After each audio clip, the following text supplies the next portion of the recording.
హరే కృష్ణ. 6వ అధ్యాయంలో అర్జునుడు ఈ విధంగా అడుగుతున్నారు.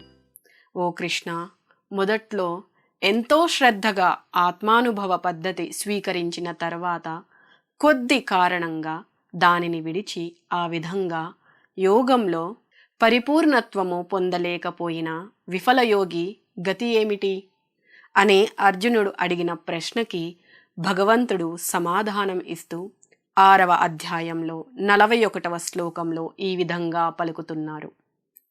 ప్రాప్య పుణ్య కృతాం లోకాన్ ఉషిత్వా శాశ్వతీ సమాహ శుచినాం శ్రీమతాం గేహే యోగభ్రష్టో అభిజాయతే.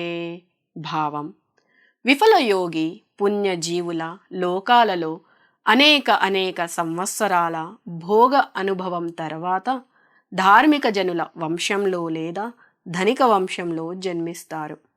అదేవిధంగా సుదీర్ఘమైన సాధన చేసిన యోగుల గురించి 6వ అధ్యాయంలో 42వ శ్లోకంలో భగవంతుడు ఈ విధంగా పలుకుతున్నారు.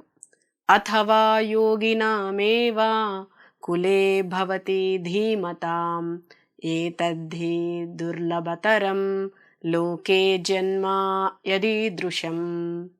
భావం: లేదా సుదీర్ఘమైన యోగ సాధన తరువాత విఫలుడు అయితే అతడు నిశ్చయంగా మహాజ్ఞానవంతుడైన యోగుల వంశంలో జన్మిస్తాడు.